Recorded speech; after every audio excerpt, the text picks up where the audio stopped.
Hey everybody, welcome back to the second part of this episode of the Gamefira podcast. Hopefully you listened to the first part of the podcast where we talked about the NSA looking at you in your underwear over your Kinect. And we're going to move on to our next subject with this segment, and that is going to be Justin's topic, which is... that would be Atlus's announcement for Persona 5. That announcement came out near the end of November, and it's slated for a winter release in Japan for 2014. It'll be an exclusive for the PS3. No North American release date has been announced just yet. Well, Devin, correct me on that. I don't think they've announced... No, I don't think so. No, for anyone who might not be in the know for... Persona, Persona for the most part it's a spin-off series of the Shin Megami Tensei series. It's equal parts turn-based JRPG and high school simulator. Is that pretty much how you'd sum it up, Devin? Yeah, it's basically like Tokimeki Memorial meets Pokemon. Exactly, with with the almost complete pantheons of Christian, Judaism, Islam, Hindu, the pantheons of those religions thrown in. Again, it's a spin-off series of the Shin Megami Tensei series. Two main themes for that series are often the apocalypse, and somehow they work in all those gods, creatures, demons, and mythologies. Oftentimes they're enemies, or sometimes they're even allies. With the Persona series specifically, they are the physical manifestations of a person's inner psyche. So what you're saying is it's not going to get a Wii U release. Well, okay. Well, considering the fact that you had No More Heroes for the Wii and Bayonetta 2 is going to the Wii U, it's a possibility down the road. On top of that, it was announced last month also that Sega had acquired Atlus and its IPs. So Who knows, that could be up in the air. Yeah, Sega acquired, what's the name of the parent company? Of Atlus, at the time, it was Index Corporation. Atlus was a subsidiary of it. So I guess technically when Sega acquired Index, they acquired Atlus indirectly. Yeah. So, I have not played any of the games in the series. Boo! I know. They're great! I've heard that, and they come highly recommended, but, you know... If you've played most turn-based JRPGs, you'll feel right at home. A lot of it's the heady existentialist themes that most JRPGs tend to run with. Again, what makes it dynamic is again, during the daytime segments, it's a high school... simulator. Nighttime, it's your dungeon crawling, level grinding experience. I'm trying to compile my 2013 top 10 games of the year that I've played, and I played Persona 4 this year, which is a 2012 release, but that's far and above the best game I've played this year. Yeah. Out of anything. The 2012 release was it was the PS Vita port of the PS2 version that had actually come out back in 2008.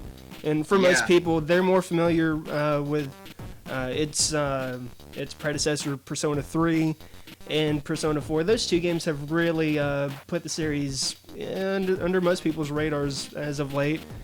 Persona 1 and 2 were originally on the PlayStation and have since had remastered versions on the PSP. And so it is mainly a Sony franchise. It's pretty exclusive to the Sony consoles. Actually. Shin Megami Tensei is out on 3DS, I guess, like 4. Devil Summoner. Yeah, a spin-off of the Megami Tensei series would be Devil Summoner. You had 2 installments that were on the DS, and Shin Megami Tensei 4 came out on the 3DS earlier this year. So, yeah, they're branching out to Nintendo also. That's cool. They started. They had, and this is like old school. I forget which game. They had some game on the Virtual Boy that had that Jack Frost. Yeah, character. Jack Brothers. That's what it was. Jack Brothers. Mm-hmm. So I know they've played with Nintendo before, but I think wait. That was an Atlus game? Yeah, it was. Really? And if I'm correct, it only had a Japanese release though. Chris is our Virtual Boy expert here. I'm trying to remember. He's a very lonely fan of the peripheral. Not very many fans of the system out there. The NSA can't watch you there. Yeah. There's no internet connectivity, so the NSA can't watch me when I play the Virtual Boy. Even the NSA's retinas bleed when they. I was a big fan of the Virtual Boy when it came out, and I still love the system. I guess I'm just weird. It's whatever. Jack Brothers, I'm trying to remember if it got a North American release. If it did, it was very limited. I know it wasn't one of the main releases. It's a very rare game. Yeah, from what little bit I know about it, the gameplay was very similar to Gauntlet. Yes, it had the top-down view, and you're pretty much trying to get from point A to point B in a dungeon. Something like that. Yeah. Well, before we deviate on to Virtual Boy fangirlism, going back to Persona, is there anything, Devin, that has you excited for this announcement? Anything that you might want to see that returns as far as gameplay mechanics go, or even as far as plot goes? For sure. So Persona always seemed like a niche series to me. Like I remember when it came out on the PlayStation, I was reading like tips and tricks. I always kind of paid attention to it. It looked cool, but I missed them during the PlayStation era. And I was in Japan when 3 and I think 4 came out. And then I saw the advertisements for them, but I again figured it was kind of because JRPG stuff can sometimes get really. It can sometimes become kind of an inbred sort of genre, where like you're just playing it for the tropes and the story's garbage. And so I tried to go back and play 1 and 2, and the story, I wasn't as blown away. Because one of the cool things I always heard about 2 was you could start a rumor that like a certain shop, because it was about rumors kind of. I might be getting this wrong, not the Fleetwood Mac album, but you could like start a rumor that a shop was selling like machine guns, and eventually they'd sell them. And so like fiction would become truth, I guess. And that always sounded really cool. So I fired up 3 on the PSP, but the story didn't move quick enough for my liking, because 3's supposed to be really good. 3's great. I loved it. It's a bit hard, a bit difficult, which I thought that was balanced out with 4. But yeah, 4 just jumps into it like it was an immaculate blend, and especially 4 Golden because I haven't played the PS2 one, but it was an immaculate blend of like team building tactics. You care about the world, you care about like, and all the mini games support the main game. So like going to school, studying, reading, living in a small little Japanese town is fun. Every relationship just matters in that game. And so I hope for 5, like, I really hope it's kind of the same thing where you build relationships. I also hope the story takes itself, like, the cool thing about 4 is it had a kind of crazy story, but it took itself very seriously, and no lead went unrealized. Like, any major plot twist, they wouldn't let it hang. They would analyze it almost too much. But I like that. There's a lot of psychoanalysis that goes into that. A big chunk of the plot was the main characters confronting their insecurities. It had to do with homosexuality, had to do with gender roles, had to do with jealousy felt towards friends whom you happen to love. But I mean, you certainly had your own criticisms of your own friendship. So it doesn't sound like a game for Duck Dynasty fans. No. Well, let's try not to single anyone out. Sorry. No, but he's right. It was really fascinating because like there's a punk character who's kind of like the outcast, and like he's kind of the butt of a lot of gay jokes. I see what I did there. Yes. Not on purpose, but it's handled really maturely. I mean, sometimes they like rib him, but everyone's like really respectful of it all, and it was very mature. It's a very mature approach to storytelling. Which I so highly, if you get a chance, like, and it'll make your Vita like it. It's honestly a console seller. Like, I didn't get away from my Vita for probably a month and a half. Yeah, I haven't found one of those for the Vita yet, so I may have to borrow one to play that game. I'm not a huge Sony fanboy personally. Right. So that's kind of been I guess that's probably a lot of the reason I haven't played any of the games, because I haven't owned a Sony console since the PS2. Oh no! Yeah. Man, oh no! So you've missed like the whole PS3? Oh yeah. Ah, jeez. Well, okay, that all goes back to as most of our listeners know, and these guys know, is I'm mainly a retro gamer. Okay. So I play the newer consoles when I can, but I it's concentrate. Yeah, I concentrate most of my time on retro gaming. Hey, and great lead-in.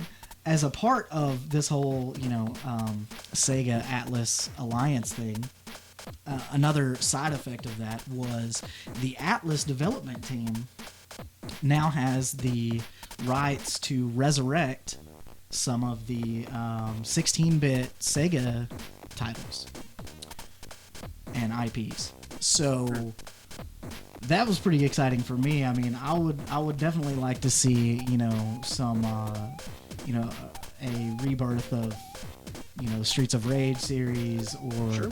The Panzer Dragoon series, Ooh. or even Phantasy Star series. I mean, really? I mean, Atlus is known for their RPGs. I mean, Etrian Odyssey, Radiant Historia. Yeah, a lot of not as well-known RPGs that tend to get underappreciated, but really, really good quality games. So they need to make a new Altered Beast. Yeah. That was my first game for the Genesis, and my parents took it away from me because it's too violent. Yeah, I think it was pretty much everybody's first game, and it was that game is pretty awesome though. But no, yeah. So they, as part of that whole deal, I mean, I think I was probably the only person that noticed that part of the story. It kind of got sideswept by everything else, but I'm pretty excited about that. I'd like to see, I love seeing any of those old IPs and series get reboots and re-released and remastered, and it's cool. I mean, like, they need to do a Sonic dating simulator and like money. They just print money. Exactly. I mean, there's a ton of series, that just kind of got left in the dust, that Sega isn't going to do anything with. So I mean, it'd be great for another company to come in and revitalize some of that. And I mean, the Phantasy Star series. I mean, the RPG community, I feel right now, is really aching for a good franchise. Bravely Default's coming up. Yes. Exactly. I know. I'm excited for that. Everybody's super excited about Bravely Default. That from what I've seen is going to be awesome. I wish Square was pushing it a little bit more.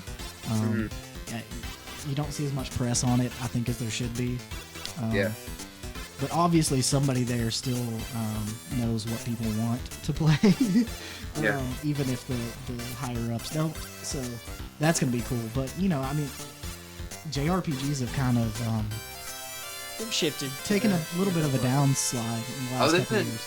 I haven't played, like, that's why I'm really loving this year, because I grew up on JRPGs, and it's been, I haven't played them. I can honestly say I don't think I've played anything. I think the last JRPG I picked up was Lost Odyssey, the last one I really kind of invested myself in, and I've had a blast since I got the 3DS, because I came back in on Pokemon Y, well, Persona 4 earlier this year, and that set me wanting to play more RPGs, so Pokemon Y, and then Fire Emblem, I just beat that. And so I'm like, man, there's some RPGs that are kind of coming back, Yeah. Yeah, and you mentioned Fire Emblem, and that kind of branches off into strategy RPGs. Yeah. Don't see as many of those either as. No, it's been a genre that's kind of been in decline the last couple of years, and I know a lot of fans would like to see the return of a lot of those series. Like I said, the Phantasy Star series was, a huge series. It started on the Master System and then went up through the Genesis consoles. I believe it was like 6 or 7. I think the last one it found itself on was the DS. Yeah. Yeah, I think it was like 2008.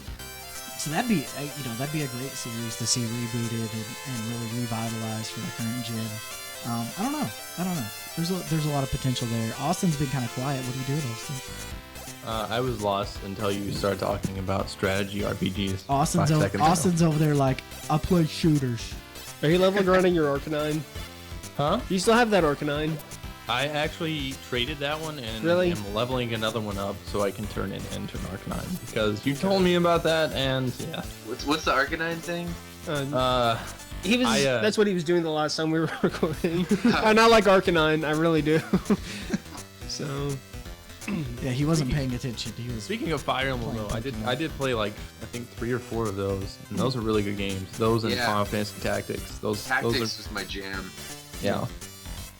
Yeah, like I said, you're even the games that are coming out aren't really getting a lot of press. They're not getting a lot of push from the companies as far as advertising and stuff. And you know, I think a lot of the fans are waiting for the next big RPG series. Final Fantasy's kind of. I'm waiting for 15. Like maybe I keep telling myself I'm like an abused like spouse or something. Yeah. Like I'm like Maybe he's gonna stop drinking. Yeah, they're not gonna hit me this time. And then 13. Yeah. And well, and it's crazy because 15. They first announced that back in 2006, and it was supposed to be a 13 title, and it's still in development, and it's now 15. Yeah, that's a whole. I'm not sure how Square pays the lights, just making really pretty trailers and not doing much else. I don't Maybe know. they should just make movies. They should just make. I wouldn't hurt my animated- feelings. If the movies are good, leave those Spirits alone. Within sequels. Yeah, More spirits. it'll be like The Land Before Time. It'll get like 10 sequels that all go straight to video. A game that's kind of been left out in this is the Elder Scrolls series. I mean, Skyrim did really well. That's true. Yeah. That's true. I mean, I guess it's not your It's a Western It's RPG. more of a Western RPG. It's Yeah, not those your are typical So, Yeah. JRPG. Austin doesn't know. And, Don't listen and to that guy. RPG stuff's been co-opted a lot, which is great. Like BioShock, Mass Effect, like little elements of RPG have found themselves to where you don't have to play the traditional trappings of an RPG to get the. So that's always kind Yeah, of cool. I definitely, personally, I love when I do play something that has some RPG elements added in. I think it kind of fills out a game and, adds another dynamic to some games that could be, Borderlands did a great job with that, actually. I mean, I really don't like shooters, but I enjoyed playing it because of the RPG elements. yeah. Borderlands Yeah. 2 is $7.50 right now. Steam sale, man. Going crazy. Steam. I'm trying not to look at it. Well, no, that's on the 360 right now. It almost oh. it almost makes me glad that I don't run a PC because we've discussed this before. Steam is not very Mac friendly. Oh yeah. There's no controller support and limited titles, and so even if I wanted to buy games, I couldn't, which is probably good for my pocketbook. It's so cheap though, man. Oh, I Like know. it's so crazy. I know I see some of those bundles, and I'm like, oh my god, that would be so yeah. great. But no, it's PC only. There are a lot of indie games on there that I'd like to give a go. I just haven't. Yeah, sat big down to do it. indie community on Steam. Have you guys played Gone Home? I remember you mentioned that earlier today. No, I haven't. I went No. to sleep at 1 o'clock last night with tears in my eyes from that game. Like no joke, just huddled up in a ball. That's an amazing game. Really? It was on sale for like $5, and so I jumped on it. And I started off, I was like, "Oh, this is fun." And then as I got into the story, it's like a 2-hour game. That and Stanley Parable are 2 games that are probably gonna be on my top 10 list. I'm pretty sure. I'll have to try to check that out if I can. Watch YouTube playthroughs at the worst. Like if it's not Mac friendly and you can't run it. Yeah. They're both. It takes away the game element of it, but you'll see probably everything in a good YouTube playthrough. For both games, you can kind of get the gist of them. So. Yeah. And speaking of YouTube playthroughs, Oh. that kind of segues directly into our next segment. So I guess we're going to wrap this one up. As I said before, make sure you join us for the next segment. Otherwise, you're going to miss out on all the hilarity and NSA jokes. And we might even talk about Duck Dynasty. I don't know. We'll see. We will see you in the next segment, everybody. So, bye. Bye. Goodbye.